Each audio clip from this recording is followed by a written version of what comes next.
Hello everyone, we are now on our part 3 for our chapter 1. This is now the market segmentation. Okay, so let us proceed. So let us define what is market segmentation. Now this refers to the process of dividing the market into distinct groups where each group has a common characteristic. In our previous topic, di ba yung ating consumer research process, once we identify their specific needs and wants, we can now group them into different categories or different groups. Pwede natin silang pagsama-samahin based on their common characteristics, based on their common needs and wants. This is your market segmentation. So segmentation is the initial step in target marketing. Many companies, businesses, or even small businesses recognize the importance of understanding the diversity of the customers or market. Question is, why do we need to understand their specific needs and wants? Kasi there is not a product that can be offered to all. Meron bang produkto na pwedeng bilhin na lahat ng tao? No, wala po. You might say, sir, tubig. Even ang tubig, we have different types of water for different types of people. Diba? We have the distilled, we have yung alkaline, we have yung regular. Diba? Catering to different types of people. That's why we need to segment the market. So this means understanding the needs of a particular market and satisfying those needs. Segmentation is not treating the market as homogeneous or pare-pareho, where same products are offered to all. Ayan, yung example ko kanina is the water. Even the water, hindi yan pwede sa lahat ng tao. Very different based on the needs of that person. And so let us discuss the market classification. So what criteria pwede ba natin silang i-group? Ayan. Okay, so based on demographic segmentation, ano ibig sabihin ng demographic segmentation? The market is divided based on variables such as age, gender, income, education, nationality, religion, and even family life cycle. These different groups have different needs. For example, pa lang sa age, okay, when it comes to food, ang baby, iba ang needs niya when it comes to food as compared to a toddler or teenager or young adult or adult. Diba? Different ang kinakain nila. Okay? Papakainin ko ba ng chicharon yung 2-month-old na baby? Again, ikikater natin dun sa ibang age group na sila ang makakakain nun. Another's gender, male and female. Ang lagi ko example dito, of course, is yung mga feminine products natin, such as yung napkin. Ipipilit ko bang ibenta yung napkin sa mga lalaki? Diba? When, in the first place, mga babae lang naman ang gumagamit nito. Income, ayan. Diba we have products, yung mga, have you encountered pag nag-grocery kayo, yung mga tipid packs? Yan, based on the income level. If you have higher income naman, syempre you will buy products na, let's say, mas premium. Okay? Education, nationality, I guess you, you understand kung paano natin i-divide through demographics. Or nationality siguro, di ba, dito sa mga Asian countries, di ba, when it comes to staple food, we prefer yung rice. As for European or American countries, they prefer bread. Again, different preferences. Religion, ano ang religion na hindi pwede kumain ng dugo? Ayan, for Christians, siguro okay lang. But for, I guess, Iglesia or INC, or Jehovah's, bawal sa kanila ang mga blood na pagkain. And so on and so forth. Okay, so those are demographic segmentation. Companies are also conscious no, to the income level of the market. Balik tayo dun sa income level. Kasi in the Philippines, when it comes to products and services, customers will always see the price first no, before the quality. Yan, very important na matandaan natin yan sa Philippine setting. Those who target the low-end market offer products at low prices. Yan, very, dito talaga sa Pilipinas yan. Those who want to capture other segments of the consumer market and the industrial market offer high-quality products at premium prices. So I'll give you a comparison. Let's compare Japan and Philippines. The product is shampoo. Okay. In the Philippines, only in the Philippines tayo makakakita ng mga shampoo na nakasachet. Why? That is an example of downsizing. When I say downsizing, a company will reduce the amount or the size of their product to make it more affordable. Kaya in the sa Pilipinas, mas sikat yung mga nakasachet na shampoo as compared sa mga bottled shampoo because of our, again, income level. Income level is low in the Philippines, therefore we prefer yung mas murang products. Going back to Japan, now the culture of Japan is they prefer to buy products at premium prices. Kasi prices reflects the quality of the product. So once we sell itong product na to sa Japan, yung mga nakasachet na shampoo, no one will buy that. Again, price. In Japan, the value of the price will be equal to the value of the product. So they will prefer to buy yung mga bottled na shampoo. Okay? Ayan. So again, it depends on the income level of the market. Okay. Ito, some examples lang. Again, I'll give you some examples ulit. Okay. Pampers. Age group. Or family life cycle na lang. Ayan. Sino ba ang customers ng Pampers? Is it the babies? Do you think the babies have the capacity when income lang and intelligence to choose kung ano gusto nilang diapers? No, it will be targeted to the mothers. Ayan, silang bumibili yan eh. Feminine products, again, based on gender. Siyempre, feminine, mas lalaki. Ito na yung mga savers. 59 pesos, Chicken Mac Savers, or other restaurants na may mga ganito rin na price range, syempre based on income level. And ito rin, yung iPhone, sino bang mga naka-iPhone sa inyo, based on income level as well. Alright? So let's go to the next. Ito, geographic segmentation. It means the market is divided or segmented based on territory or geographical units or regions. Ayan. And cities. If you notice yung spending patterns natin or even the needs and wants from Cordillera is very different from those sa mga taga-baba or sa Manila. Di ba? Preference is very different. Okay. Ito, some examples. Pinikpikan. In the Cordillera, mas gusto natin yung pinikpikan. Even the preparation ng pinikpikan is, for us, is normal. As for other areas in the Philippines, sabi nga nila, it might be cruel na yung pinikpikan kung paano ba natin piniprepare.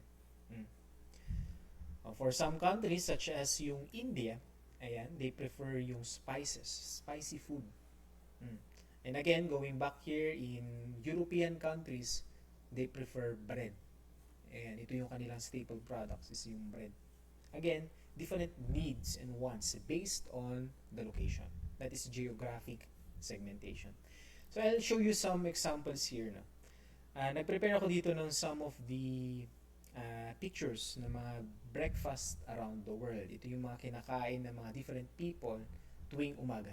So let us just compare. So we can see yung difference when it comes to taste. In Europe countries, ito Netherlands, gusto nila agad ng sweets sa morning. So merong bread, sprinkles, sugar, everything sugar. Early in the morning. Ayan. How about in Germany? Ayan, cutlets. Nagiging uso na to, I think, in the Philippines yung mga different cuts. Ano nang tawag doon? May yung board something. Yung may mga different na kung ano sa board. Ayan, maybe we can research it later. So in this picture, di ba, yung different slices of ham, different slices of vegetables, and fruits, a couple of bread, and of course yung cheese. Different cheese pa nga eh. Not only one type of cheese, but different types of cheese. And their coffee. And this is something they want to eat every morning. How about in Turkey? Ayan. Almost the same in Turkey, but more of side dishes. Ito yan, donut, vegetables, again, some fruits, bagel, even yung itong, I forgot this name eh. Para siyang lasagna something.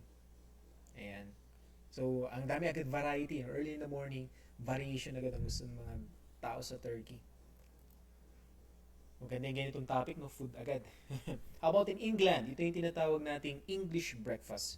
Usually, it's for a complete meal for big people. Diba? We have sausages, 2 eggs, different types of breads. There's even beans and different types of meat. Ayan. English breakfast. Busog na busog ka dito. Alright, how about in Italy? No, for Italy, medyo mas conservative sila when it comes to breakfast. A cup of coffee and a croissant will do every morning. Mm. But for, if we will, compared to Filipino people, na parang kulang to. Comparable siguro sa isang piraso ng pandesal at kape, I do not think na mabubusog na kayo doon. But for Italy, yan ang kanilang early morning breakfast. How about in Poland? Poland, they want to eat donuts early in the morning agad. Sweets, glazed foods, glazed breads. Okay? How about in Eastern China? Let's go to Asian countries na. Ayan. Congee, different types of dumplings. Ayan. We know naman China, yan ang kanilang type of food. Diba? Congee, anong Tagalog ng congee? Arroz caldo? It's very similar. Okay, ito na, Philippines. Anong gusto natin, 'di ba? Aside from our pandesal, 'di ba? With different type of palaman, cheese whiz, ano pa ba yung mga palaman nyo dyan? Ube, ube halaya, or peanut butter, 'di ba? Another type naman lagi na tinakain is silog-silog, 'di ba? Tap silog, long silog, yan, rice. I'm sure you are seeing a pattern already, no, when it comes to Asian countries. There's always rice. No, in Vietnam, ganun din. Comparable to silog-silog, pero we have yung rice, couple of vegetables, a piece of meat, and a piece of egg. Ayan. Sarap mag-travel, no? Ang test lang natin, ang pupunta lang natin is the food.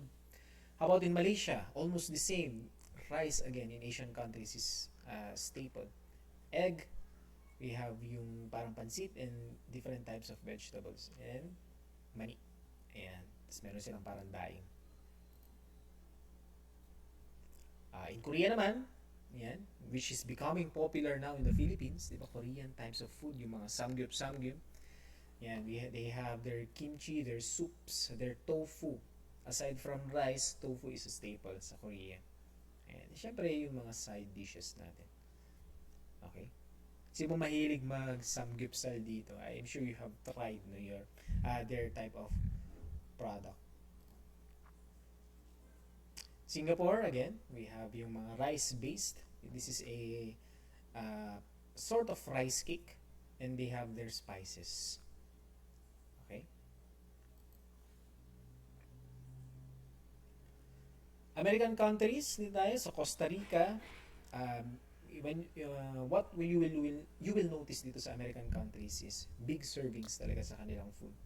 So we have eggs, we have meat, sausages, and they have their beans. Ang dami ng serving. Of course, because American people are big people, so they need to have big portions, no, when it comes to their food. American countries, Mexico, ayan, yung kanilang mga tortilla. Ayan. What else? In the USA naman, syempre, their pancakes. And one of them, syempre hindi lang naman pancake yung kinakain nila, pero this is now the number one favorite, no, type of breakfast of in the USA, yung pancake talaga. Ayan. So you notice, di ba, we have different tastes sa breakfast pala. So yan yung geographic segmentation. Different needs and wants based on your location. So let's move on to the next. How about psychographic segmentation? Ayan. Psychographic segmentation is a marketing strategy that leverages customer data and with a foundation in psychology. Uses data to create customer segments based on psychological characteristics. So what are these psychological characteristics? It is the process of creating clusters of customers who share similar characteristics and group themselves together. These clusters will form subsets or segments of customer based on their social class, ano ba yung mga social class natin dito sa Pilipinas? Nakita lang naman natin is lower class or poverty line, middle class, and yung mga upper class, which is the small percentage of the population. If you to divide it further, we have the poverty class, lower class, then we have the lower middle class, the middle class, then the middle upper, then bago tayo punta sa upper. Ayan, it's some sort of a pyramid. Kasi people on the bottom of the pyramid are in the Philippines mas madami as kumpara dun sa mga upper class. And so they have different spending patterns. Kung gagamitin pa lang natin yung coffee, ayan, lower class, anong preference natin sa coffee? 3-in-1, yung mga tig 6 pesos na mas marami pa ata ang sugar as compared sa coffee, di ba? As for those who in the upper class naman, they prefer to buy branded products such as Starbucks or Tim Hortons. Ayan. So they have different needs. How about the lifestyle? Ayan, we have yung mga foodies natin, yung mahilig talaga kumain. Or we have yung mga wino-watch nila yung kinakain nila, yung mga healthy lifestyle. Laging nakasalad, laging nag-exercise. Ayan. How about interests? Okay, makikita niyo even the groups, no? They are a specific group na gusto nila ng anime or Japan culture. There is a specific group na gusto nila ng mga Korean products, Korean entertainment. Ayan, so based rin sa interest. How about the values naman? Ayan. We have products na conservative at meron naman tayo mga products na, if I may say, mga makamundo. I will not give examples na doon. Okay? I'm sure you know naman what I'm trying to say. Personality, social status. Social status can be similar sa social class. Religion, again, yung example natin kanina, yung when it comes to blood-related or blood-based na mga food, ayan, hindi siya pwede sa lahat ng type of religions. Opinions, especially now, yung mga political opinions, we have different views when it comes to politics, so we have different needs. Attitudes and hobbies. Ayan, ano bang hobby niyo? Some might want to, might be more into music. Some might be more into sports. Some might be more onto toys or collections. Ayan, so different, again, needs and wants. I have some examples dito. Ayan, yung nag-example ko kanina. For Starbucks, more on dun sa upper social class. Dito naman, salad. Ano bang may prefer na salad for those na mas health conscious? Ayan. Okay, ang golf, ang sport na golf, again, it is for those who have high social status. Dahil ang golf is pang mayaman po. Yes. I used to work at Camp Jani Golf Club years ago. At ang singil po namin sa one round of golf is around 5,000 pesos. 5,000 yung 5,000 na yun, malalaro mo lang siya within 4 hours. Ayan. So it is really a sport for the rich. Again, yung sinabi ko kanina, political opinions. Ito, very interesting, no? Wait lang, tatabi lang ako. Ayan, si Bongbong Marcos versus Leni Robredo. Okay?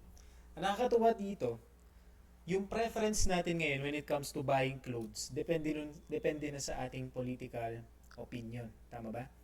Makikita natin yan For those who support Leni, ang mga gusto nilang products or clothes na gustong binibili is pink. As for BBM naman, mas towards sila dun sa red. Ayan, di ba?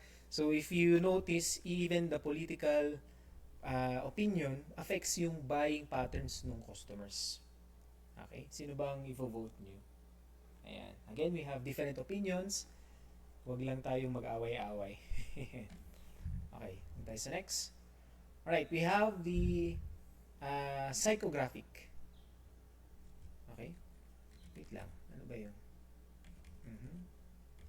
Let me just check. Okay, dapat nandito na tayo sa behavioral. Okay. Behavioral segmentation. This is now the last segmentation. Okay, let us define. Behavioral segmentation is a form of marketing segmentation that divides people into different groups who have a specific behavior pattern in common. Okay. This is now the response of the product. to the product. Response to the product. Users may share the same life cycle stage, previously purchased particular products, or have similar reactions to the message of the product. Okay. So we have let's have some examples. Based on purchasing behavior. Okay? How do we purchase products? Siyempre, in the Philippines, ulitin ko sinabi ko kanina, we always consider the price. That's why, di ba, ang SM, yan, tuwing nagti 3-day sale ang SM, bumibili tayo at bumibili. Even the things we do not need. Kasi that is our response to SM's promotion, yung 3-day sale. Okay? Again, behavioral segmentation is our response to the product. Okay. Looking for social proof, ayan, for those big families with limited income, they prefer to buy products na makakatipid sila. Ayan. Having all the time in the world, ayan, for those who have time. Mga millennials ngayon is maraming time. That's why they travel more. That's why they always look for travel deals. Siyempre ngayon, pandemic, mas less ngayon. But pre-pandemic, travel talaga ang gustong gawin ng mga millennials. And I'm sure for you guys as well. Kaya nga, di ba, we are all excited na matapos na ang pandemic so we can travel once again. Okay, what else? Based on the benefits, health benefits, ayan, why do we want to eat salads or vegetables? Di ba?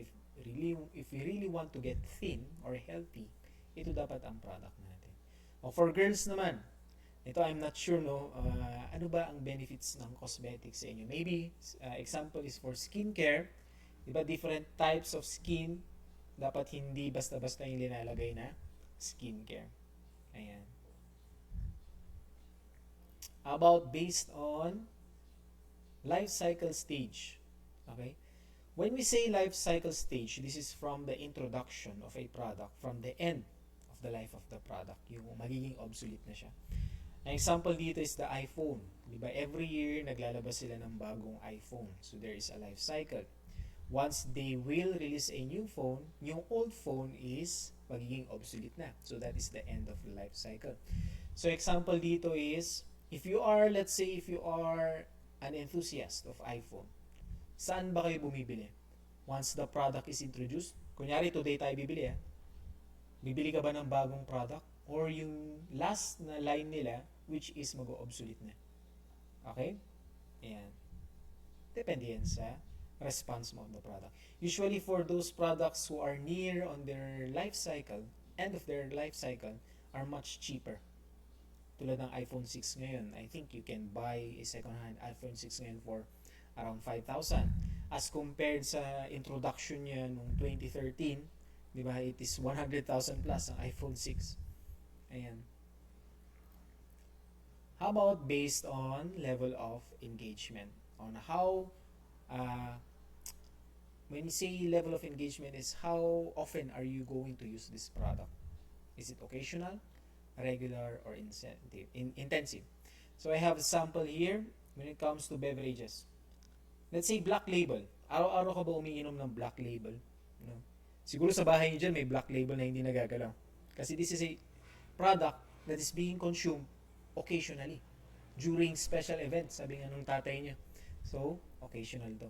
How about Coca-Cola? Hindi naman araw-araw tayo nagko-coke din. So, that may be a regular consumption. But for water, we need to drink water 8 glasses a day. So, intensive ang paggamit natin sa water.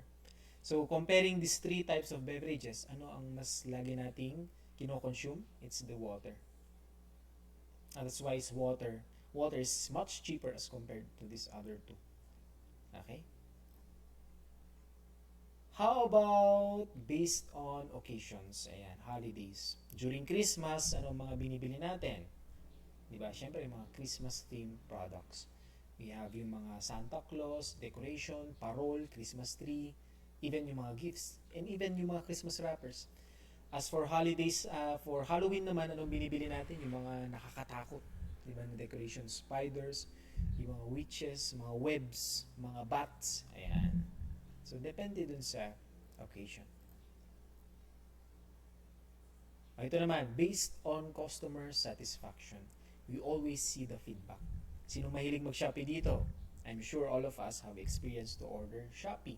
At ano ang una nating tinitignan once we want to buy something from Shopee? Always the customer review. Diba? Once we see that there is a lot of customer reviews na nagbigay ng 5 star on that specific product, yun ang basis natin to buy that product. Diba? Always the reviews. Based on customer loyalty naman, have you tried collecting Starbucks stickers? Maybe some of you. Ano ba ang purpose nitong Starbucks sticker pad? Okay. 18 stickers or 18 types of beverages that you have bought in Starbucks. Pag nakumpleto mo yan, they will give you either a Starbucks planner or Starbucks organizer. That is one way to retain customers. They could earn something, no, by continuously purchasing from that business. And I guess some of the cafes, no, in La Trinidad and Baguio are doing this type of loyalty program. Now once you have eaten, for example, kumain ka dito for 10 times straight, on your 11th visit, we will give you a free slice of cake or a free pasta or a free coffee. Ayan. So that is customer retention. And that is the market segmentation, no? Grouping different people based on their specific characteristic, based on their specific needs and wants. And by grouping these people or customers, we can now create, no, a product or service that we can target to that specific segment. Okay? So that is our chapter 3. And I will see you on our next chapter.